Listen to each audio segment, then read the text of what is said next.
रेगिस्तान की ठंडी हवाएं अजीब सी सरसराहट कर रही थीं। आसमान में चांद बादलों के पीछे छिपा था और तारों की हल्की चमक भी जैसे डर से मंद पड़ गई थी। दूर कहीं सियारों की आवाज गूंज रही थी, जैसे किसी अनहोनी का संकेत दे रही हो।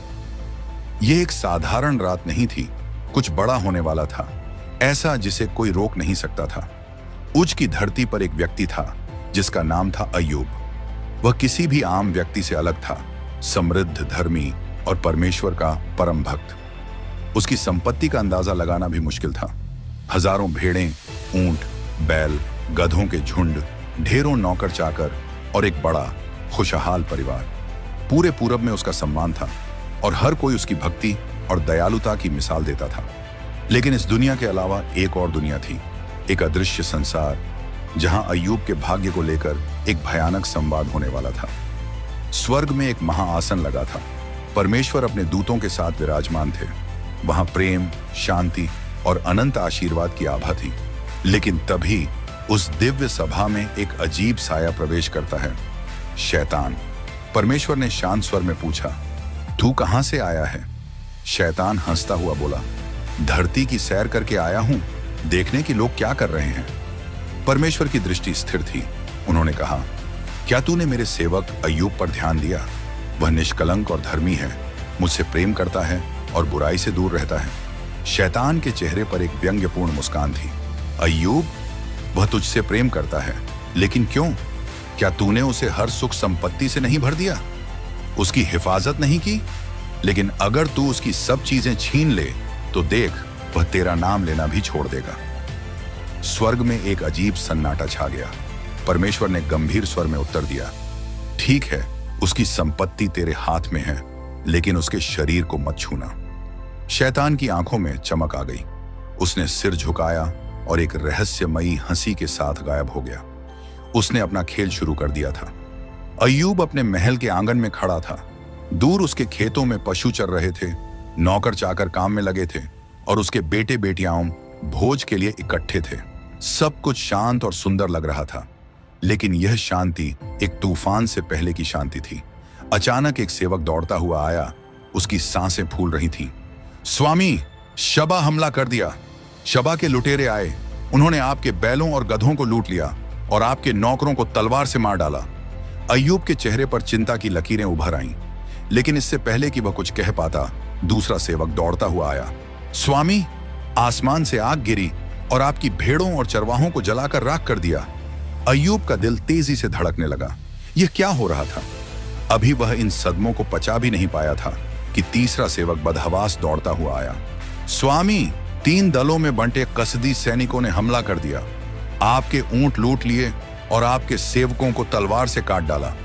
अय्यूब की आंखों में अब दर्द झलकने लगा था, लेकिन असली वार अभी बाकी था। तभी चौथा सेवक कांपता हुआ आया। उसकी आंखों में आंसू थे। स्वामी, यह कहना कठिन है, आपके बेटे और बेटियां आपके सबसे बड़े बेटे के घर में भोज कर रहे थे। तभी एक भयंकर आंधी आई और घर गिर पड़ा। कोई नहीं बचा स्वामी, सब चले गए। उस क्षण अय्यूब पर जैसे वज्रपात हो गया। एक ही दिन में उसकी दुनिया उजड़ गई थी। उसके हाथ कांप रहे थे, उसकी आंखें नम थीं, लेकिन उसने कुछ ऐसा किया जिसे देख पूरा स्वर्ग और नरक दोनों स्तब्ध रह गए। उसने अपने वस्त्र फाड़ डाले, सिर मुंडवा लिया और जमीन पर गिरकर परमेश्वर को दंडवत किया।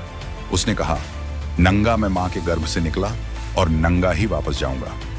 यहोवा ने दिया और यहोवा ने लिया, यहोवा का नाम धन्य हो। शैतान यह देखकर चौंक गया।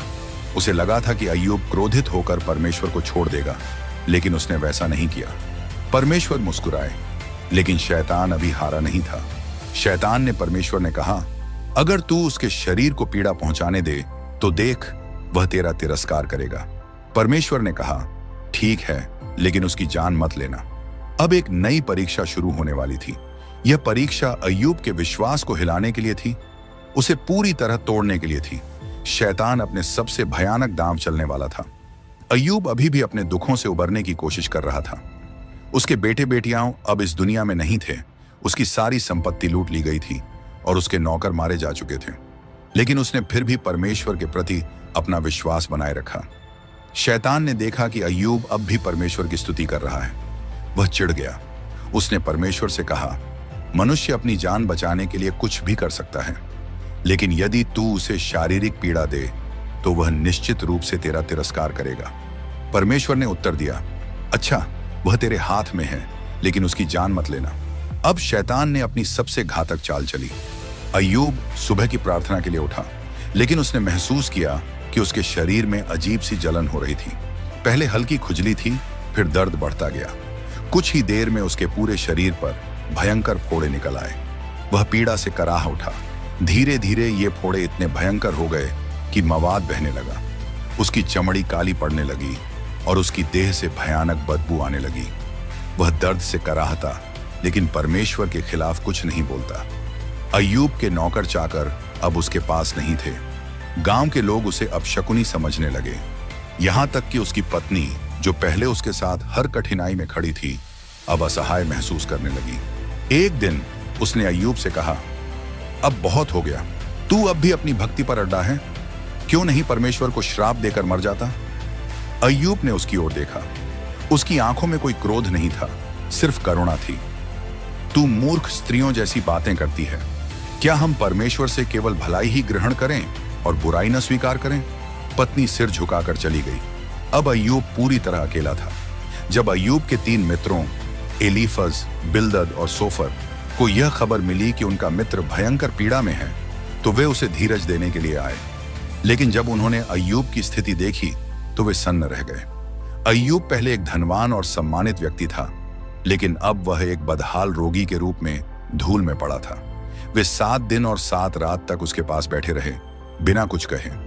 लेकिन फिर जब अय्यूब ने अपनी पीड़ा में कराहते हुए अपनी व्यथा प्रकट की, तो उसके मित्रों ने जो कहा वह धीरज देने वाला नहीं, बल्कि कठोर था। एलीफज ने कहा, अय्यूब, क्या तू सोचता है कि तू निर्दोष है? नहीं, कोई भी बिना किसी कारण के इतनी विपत्ति नहीं झेलता। निश्चित रूप से तूने कोई पाप किया होगा, इसलिए परमेश्वर ने तुझे दंड दिया है।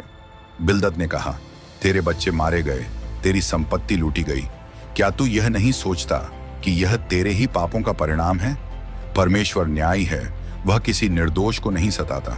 सोफर ने कहा, तू कहता है कि तू धर्मी है, लेकिन हो सकता है कि तेरा पाप तुझे खुद भी याद ना हो। परमेश्वर ने तुझे तेरे पापों से भी कम दंड दिया है। अय्यूब के लिए यह सुनना और भी पीड़ादायक था। उसके मित्र उसे धीरज देने नहीं, बल्कि दोषी ठहराने आए थे। अय्यूब ने कहा, मैं जानता हूं कि परमेश्वर महान है, लेकिन मैं निर्दोष हूं। मैं समझ नहीं पा रहा कि यह मेरे साथ क्यों हो रहा है। क्या मैंने उसकी भक्ति में कभी कमी लाई? फिर भी मैं अपने परमेश्वर पर विश्वास करता हूं। वह चाहे मुझे मार भी डाले, तब भी मैं उसी पर भरोसा करूंगा। जब अय्यूब और उसके मित्रों के बीच बहस जारी थी, तभी एक और व्यक्ति वहां आया, एलीहू। उसने कहा, मैं छोटा हूं, इसलिए अब तक चुप था, लेकिन अब मुझे बोलना पड़ेगा। तुम सबकी बातें सुनने के बाद मुझे समझ आया कि तुम सभी गलत हो। अय्यूब, तू यह क्यों कहता है कि परमेश्वर तुझसे अन्याय कर रहा है? क्या तू परमेश्वर से भी अधिक बुद्धिमान है? और तुम तीनों मित्र, तुमने यह क्यों मान लिया कि अय्यूब ही दोषी है? क्या परमेश्वर के मार्ग तुमसे छिपे हुए नहीं हैं? एलीहू की बातों में एक अलग तरह की बुद्धिमानी थी। वह किसी एक पक्ष को दोषी नहीं ठहरा रहा था, बल्कि सभी को परमेश्वर के न्याय और योजना को समझने की प्रेरणा दे रहा था। तभी अचानक एक शक्तिशाली आंधी आई। बादल गरज उठे, बिजली कड़कने लगी और धरती कांपने लगी। यह कोई सामान्य आंधी नहीं थी, यह स्वयं परमेश्वर का प्रकट होना था। परमेश्वर ने गर्जन में कहा, अय्यूब, मैं तुझसे सवाल करता हूं, क्या तू मेरी सृष्टि के रहस्यों को समझ सकता है? क्या तू बता सकता है कि पृथ्वी की नींव मैंने कहां रखी? क्या तू समुद्र को उसके किनारों तक सीमित कर सकता है? क्या तू आकाश गंगा के तारों को उनकी कक्षाओं में बांध सकता है? अय्यूब स्तब्ध रह गया। परमेश्वर आगे बोले, क्या तू न्यायी हो सकता है? क्या तू उस विशालकाय जीव को नियंत्रित कर सकता है जिसे मैंने समुद्र में रखा है? क्या तू मेरे मार्गों को पूरी तरह समझ सकता है? अय्यूब की आंखों में आंसू आ गए। वह समझ गया कि वह कितना छोटा है और परमेश्वर कितना महान। अय्यूब का उत्तर, मैं कुछ नहीं जानता। अय्यूब ने सिर झुका लिया और कहा, हे प्रभु, मैंने बिना समझ के बातें की। मैं कौन हूं जो तुझसे सवाल करूं? मैं धूल और राख में बैठकर पश्चाताप करता हूं। परमेश्वर मुस्कुराए। अय्यूब ने परीक्षा को सहन किया था और उसका विश्वास डगमगाया नहीं था।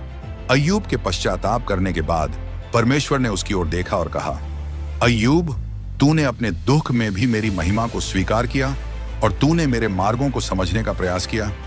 लेकिन तेरे 3 मित्रों ने मेरे विषय में जो बातें कहीं वे सत्य नहीं थीं। फिर परमेश्वर ने एलिफ्ज, बिल्दद और सोफर से कहा, तुम तीनों ने मेरी सच्चाई को गलत समझा और अय्यूब पर झूठे आरोप लगाए।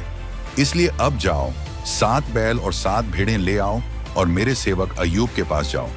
वह तुम्हारे लिए प्रार्थना करेगा और मैं उसे सुनूंगा, ताकि तुम्हें तुम्हारी मूर्खता का दंड न दूं। तीनों मित्र डर गए। उन्होंने तुरंत पश्चाताप किया और अय्यूब के पास जाकर बलिदान चढ़ाया। अय्यूब ने उनके लिए प्रार्थना की और जैसे ही उसने प्रार्थना समाप्त की, परमेश्वर ने कुछ अद्भुत किया। अय्यूब की पूरी स्थिति को बदल दिया। परमेश्वर ने अय्यूब को पहले से भी अधिक आशीष दी। उसके पास पहले 7,000 भेड़ें थीं, अब उसे 14,000 भेड़ें मिली। पहले 3,000 ऊंट थे, अब 6,000 ऊंट हुए। पहले 500 जोड़ी बैल थे, अब 1,000 जोड़ी बैल हो गए। पहले 500 गड्ढे थे, अब 1,000 गड्ढे हुए। परमेश्वर ने उसकी खोई हुई प्रतिष्ठा भी लौटा दी। उसके सभी रिश्तेदार और पुराने मित्र वापस आए। उन्होंने उसे चांदी और सोने के उपहार दिए। अय्यूब और उसकी पत्नी को फिर से संतान प्राप्त हुई। उसे 7 पुत्र और 3 पुत्रियां मिली। उसकी बेटियां इतनी सुंदर थीं कि पूरे देश में उनकी समानता नहीं थी। उसने अपनी पुत्रियों को भी संपत्ति में हिस्सा दिया, जो उस समय के समाज में असाधारण बात थी। परमेश्वर ने अय्यूब को 140 वर्ष की लंबी उम्र दी। उसने अपने बच्चों, पोते पोतियों और उनके भी बच्चों को देखा। वह अपने अंतिम दिनों तक सुखी और संतुष्ट रहा और अंततः उसने शांति से संसार को त्याग दिया। तो मित्रों, परमेश्वर का मार्ग रहस्यमयी हो सकता है, लेकिन वह न्यायी है। संकटों के समय में भी परमेश्वर पर विश्वास रखना चाहिए। पीड़ा का अर्थ हमेशा पाप की सजा नहीं होता, बल्कि परीक्षा और उन्नति भी हो सकती है। जो लोग अपने विश्वास में अडिग रहते हैं, परमेश्वर उन्हें पहले से अधिक आशीष देता है। अय्यूब की कहानी हमें सिखाती है कि जीवन में कठिनाइयां आएंगी, लेकिन हमें कभी हार नहीं माननी चाहिए। अगर हम परमेश्वर पर भरोसा बनाए रखें, तो वह हमें हमारी परीक्षा से गुजारकर और भी बड़ी आशीष देगा। क्या आपने कभी ऐसा समय देखा है जब आपको लगा कि सब कुछ खत्म हो गया? क्या आपने विश्वास बनाए रखा? अपनी कहानी कमेंट में साझा करें और इस वीडियो को उन लोगों के साथ शेयर करें जो किसी कठिन समय से गुजर रहे हैं। हमारे और भी प्रेरणादायक बाइबल कहानियों के लिए जुड़े रहें। मिलते हैं अगली वीडियो में। परमेश्वर आप सभी को आशीष दें। जय मसीह की।